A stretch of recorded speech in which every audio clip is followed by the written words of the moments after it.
Hi, it's Boomergurl, Jackie of all trades, and I'm going to show you how to make my candied grapefruit rind.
Today's day 3 of the candied grapefruit rind.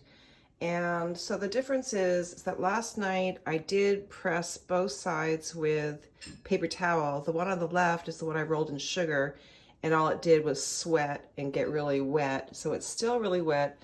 But on this other side here, we start seeing white in the rind, and I think those indicate that it's ready to be rolled in sugar.